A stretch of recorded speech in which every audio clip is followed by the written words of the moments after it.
सबसे मनमोहक और अद्भुत रूप श्री विघ्नहर्ता गणेश जी। गणेश जी?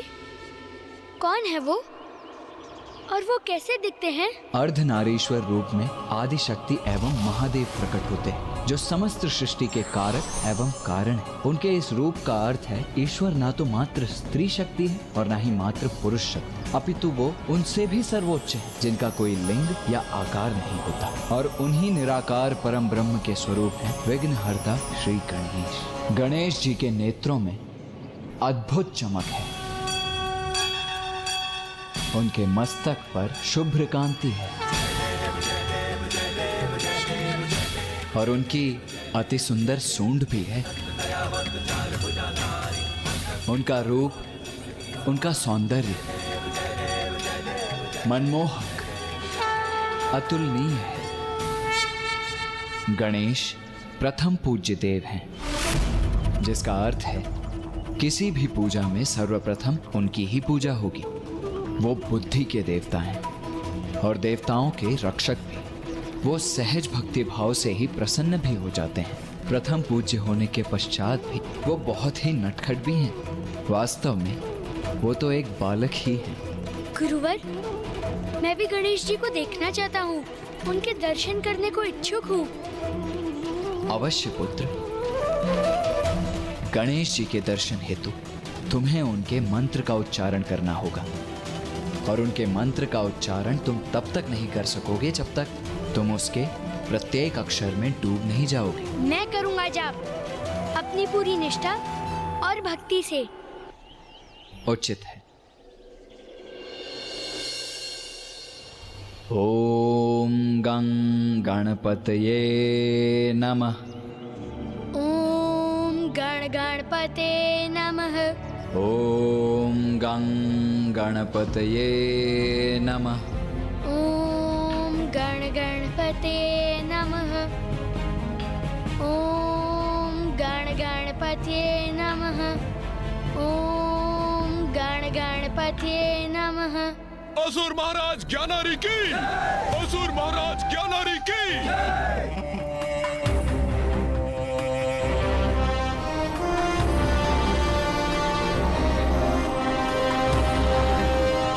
आपको आपकी त्रिलोक विजय के लिए अनेकों बधाइयाँ स्वामी। त्रिलोक के अधिपति पद पर आप स्थापित हो गए हैं। ये तो उचित है, किंतु ये तो बताइए, त्रिलोक के युवराज कहाँ है? कहाँ है मेरा पुत्र?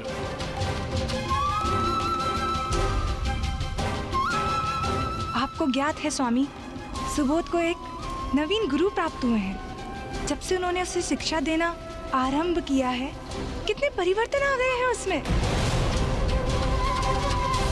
परिवर्तन? कैसा परिवर्तन? अब वो बहुत भोर से उठकर नियमित रूप से अपने पाठ सीखने जाता है। संपूर्ण दिवस ध्यान लगाकर वो एकाग्रता से शिक्षा प्राप्त करता है। अब तो उसका क्रोध भी शांत हो गया है। हाँ, अब वो अन्य बालकों को प्रताड़ित भी नहीं करता है, अपितु उनकी सहायता करता है। अब तो वो मांसाहारी भोजन भी नहीं करता है। क्या? अर्थात ये गुरु मेरे पुत्र की आसुरी प्रवृत्तियां नष्ट कर रहा है। कौन है ये नवीन गुरु? और मेरे पुत्र के सभी को आतंकित करने वाले स्वभाव को परिवर्तित करने वाला ये कौन होता है? कहाँ है वो? बताओ मुझे, कहाँ है वो? गुरुकुल में स्वामी। गुरुकुल? स्वामी, उसे अपने पाठ को समाप्त करने दीजिए। शांत रहो तुम। मैं जब चाहूंगा अपने पुत्र से जाकर भेंट करूंगा। पाठ का समय है तो होगा। समय का बंधन मुझे रोक दे, यह क्या संभव है? स्वामी,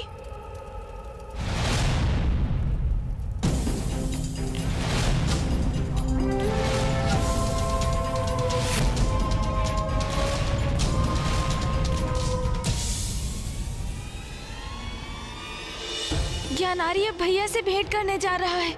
यदि ज्ञानारी ने उनसे कुछ अनुचित कह दिया तो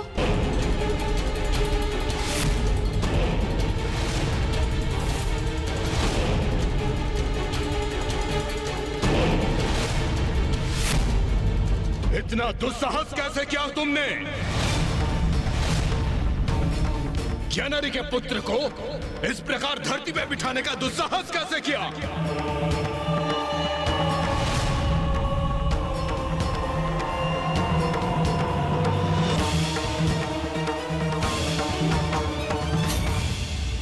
हे ऋषि, मेरा प्रश्न नहीं सुना तुमने? लोक विजेता असुर राज ज्ञानारी के पुत्र को इस प्रकार धरती पे बिठाने का दुस्साहस कैसे किया तुमने? ऐसी दृष्टि गाड़े मुझे क्यों ताक रहे हो? मौन क्यों हो? मेरे प्रश्न का उत्तर दो। पिताश्री, प्रणाम पिताश्री।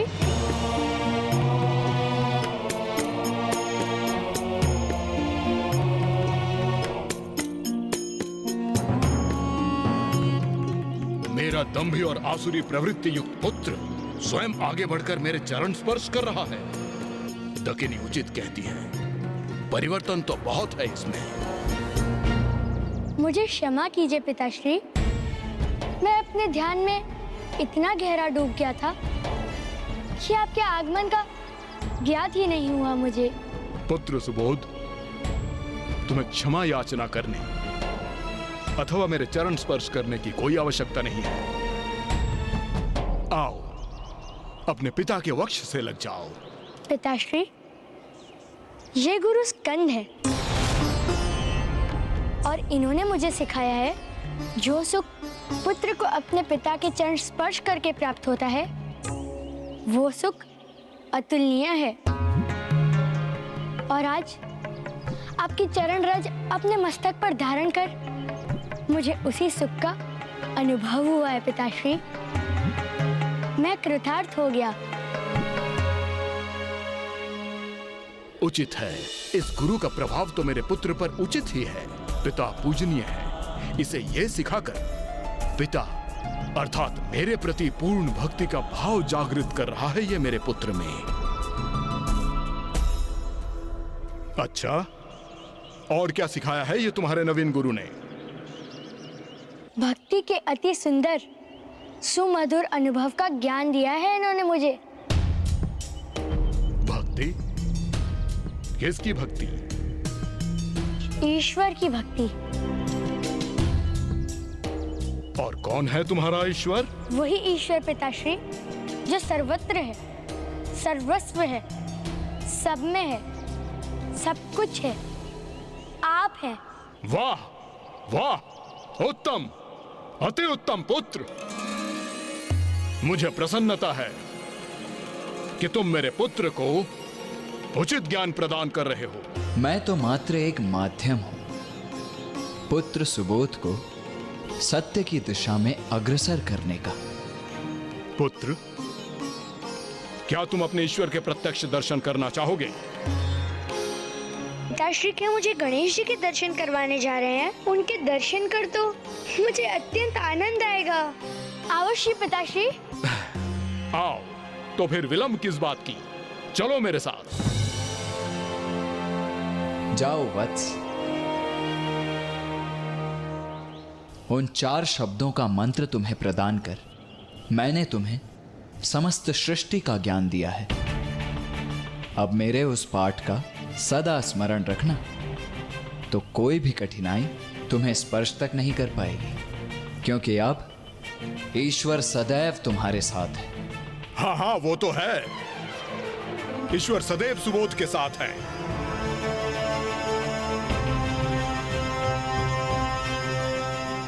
मुझे आशीष दीजिए गुरुवर।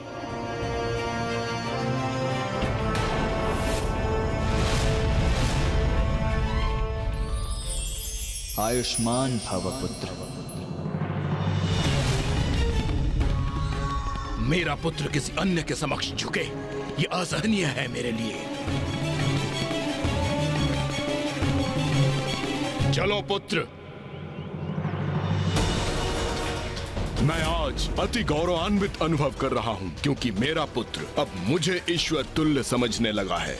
मैं अति उत्साहित हूँ कि पिताश्री स्वयं मुझे उन वास्तविक भगवान के दर्शन करवाने ले जा रहे हैं, जहाँ स्वयं गणेश जी हैं। सुबोध, तुम्हारा आगे का मार्ग अनेक कठिनाइयों से भरा होगा, किंतु तुमने गणेश जी का नाम अपने हृदय में धारण किया है, तो अब उनकी वही भक्ति तुम्हारी शक्ति भी बनेगी।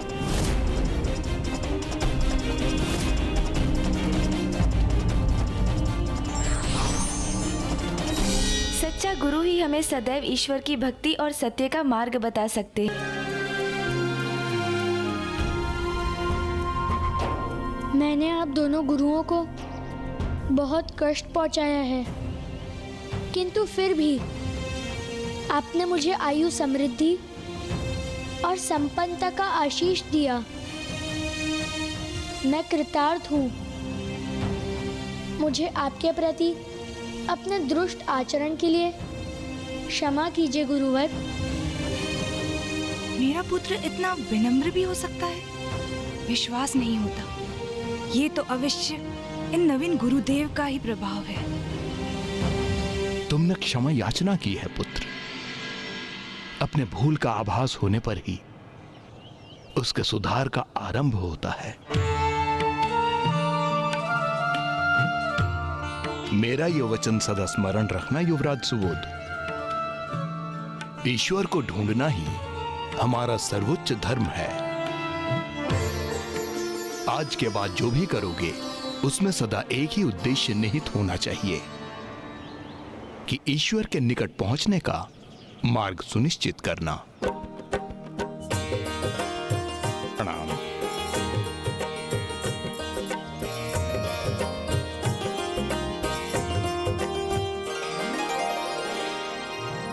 पुत्र सुबोध, तुम्हारे नेत्रों में ये अश्रु क्यों? ये तो मुझे ज्ञात नहीं है नवीन गुरुदेव, किंतु जब गुरु हरित और गुरु अद्वैत मुझे आशीष दे रहे थे, तब मुझे एक विचित्र सुखमय शांति का आभास हुआ, जैसे मेरे भीतर एक अच्छी ऊर्जा उत्पन्न हो रही हो। और अब जब वो प्रस्थान कर रहे हैं तो एक विचित्र से दुख का भी आभास हो रहा है मुझे। पुत्र सुबोध, जब हम कोई अनुचित कर्म करते हैं, किसी को आहत करते हैं, किसी को सताते हैं, तो हमारे भीतर की असुर महाराज ज्ञानारी की, असुर महाराज ज्ञानारी की, असुर महाराज ज्ञानारी की। पिताश्री, आपने तो मुझे कहा कि आप मुझे ईश्वर के दर्शन करवाएंगे। देखो दकिनी, मेरा पुत्र वो देखने के लिए कितना उत्सुक है जो मैं उसे दिखाना चाहता हूँ। इसकी निष्ठा से और भक्ति से अति आनंदित हूं मैं।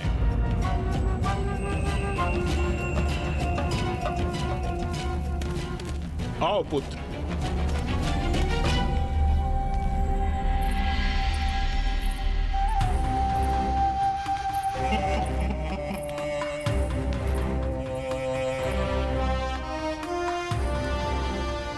देखो यहाँ, मेरे आदेश पर एक मूर्ति का निर्माण हो रहा है। अवश्य प्रथम पूज्य गणेश जी के श्री विग्रह की रचना हो रही होगी यहाँ। गुरुवर ऋषि स्कंद ने गणेश जी की जिस महिमा का बखान किया था, अब उसके साक्षात दर्शन का सुख प्राप्त होगा मुझे, और मैं उनके श्री विग्रह के समक्ष स्थित होकर उनके मंत्र का जाप कर सकूंगा। मेरे पुत्र, वहाँ क्यों खड़े हो? यहाँ आओ।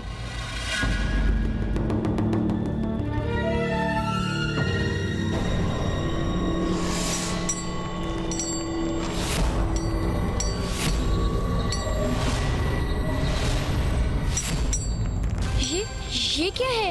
ये मूर्ति तो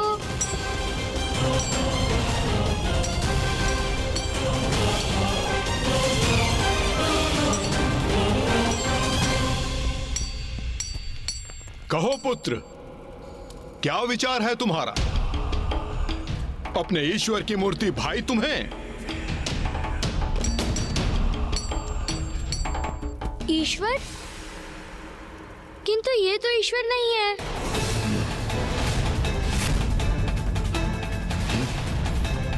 ये तो आप है पिताश्री। भक्ति के अति सुंदर सुमधुर अनुभव का ज्ञान दिया है इन्होंने मुझे। वही ईश्वर पिताश्री जो सर्वत्र है, सर्वस्व है, सब में है, सब कुछ है, आप हैं।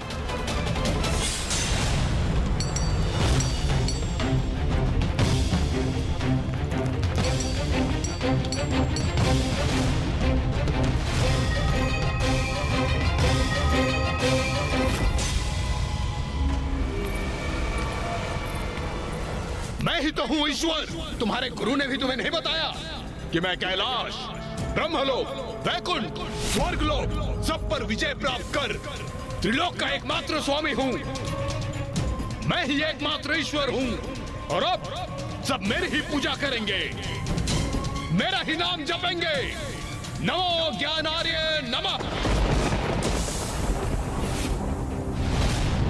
पिताश्री, आपने सर्वथा उचित कहा, किंतु ईश्वर केवल त्रिलोक के ही स्वामी नहीं, अपितु वे तो सर्वत्र हैं, अर्थात संसार के कण कण में स्थित है। वो पंचभूतों में है।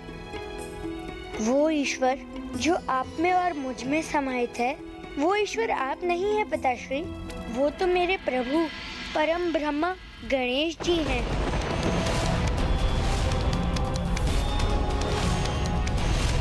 वो अनंत अविनाशी परम ब्रह्मा मेरे प्रभु हैं, आपके प्रभु हैं।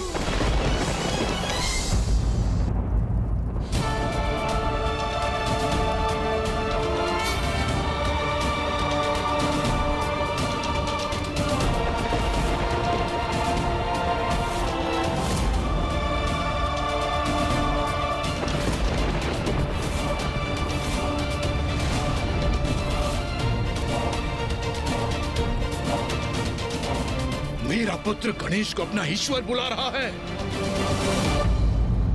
क्या क्या कहा तुमने? मैंने सत्य कहा पिताश्री। हम तो साधारण जीव हैं। हम भांति भांति के मोह माया में फंसकर अपनी अंतर्दृष्टि खो बैठते हैं। कभी इस तन से मोह तो कभी सांसारिक सुखों का मोह। हमारा मन इन्हीं बंधनों में बंध कर रह जाता है और हम इसी प्रकार हमारा संपूर्ण जीवन व्यर्थ गवा देते हैं। इसीलिए पिताश्री, मेरा तो आपसे भी अनुरोध है कि आप सभी प्रकार के मोह के बंधनों से मुक्त हो जाइए, त्याग दीजिए ये सब और गणेश जी की भक्ति में लीन होकर देखिए।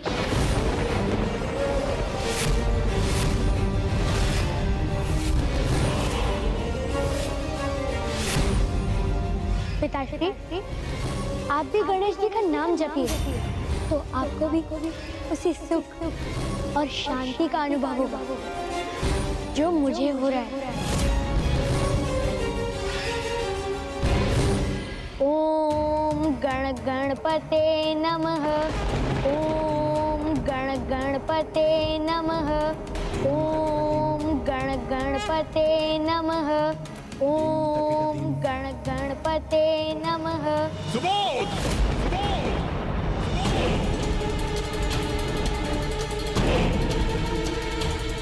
तुम्हारी इतनी धृष्टता कि मेरे ही समक्ष मेरे शत्रु का गुणगान कर रहे हो।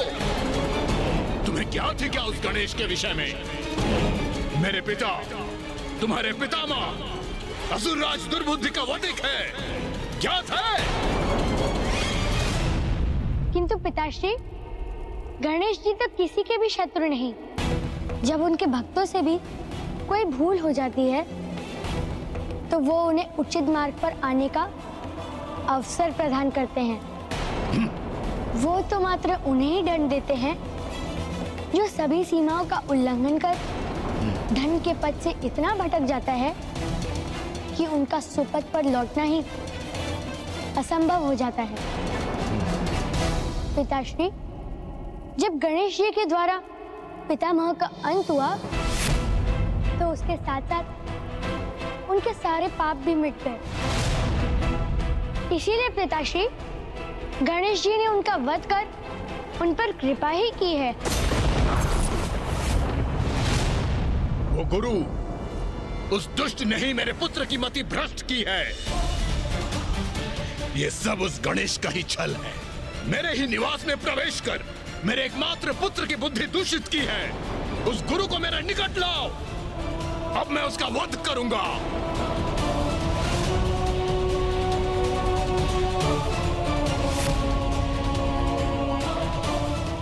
बहुत गुणगान कर रहे हो ना उस गणेश का। अब देखना, तुम्हारे समक्ष तुम्हारे गुरु का निर्मम वध करूंगा। जब मेरे खड़क के वार से उसका शीश धड़ से अलग होकर तुम्हारे चरणों में गिरेगा, तब समझ आएगा कि गणेश के भक्तों का क्या परिणाम होता है। ओम गण गणपते नमः। ओम गण गणपते नमः। ओम गण गणपते नमः।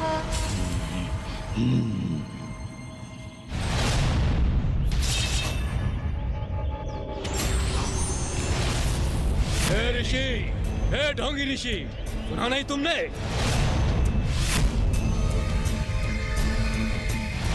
चलो उठो, त्रिलोक विजेता महाराज ज्ञानारी ने तुम्हें बुलाया है। तुम्हारे युवराज को पथ भ्रष्ट करने का कठोर दंड प्राप्त होगा तुम्हें। पद भ्रष्ट नहीं, तुम्हारे युवराज को सुपथ पर लाने का सुकार्य किया है मैंने। ये ढोंगी ऋषि ऐसे नहीं मानेगा। बांध लो इसे और खींच कर ले चलो असुर महाराज के पास।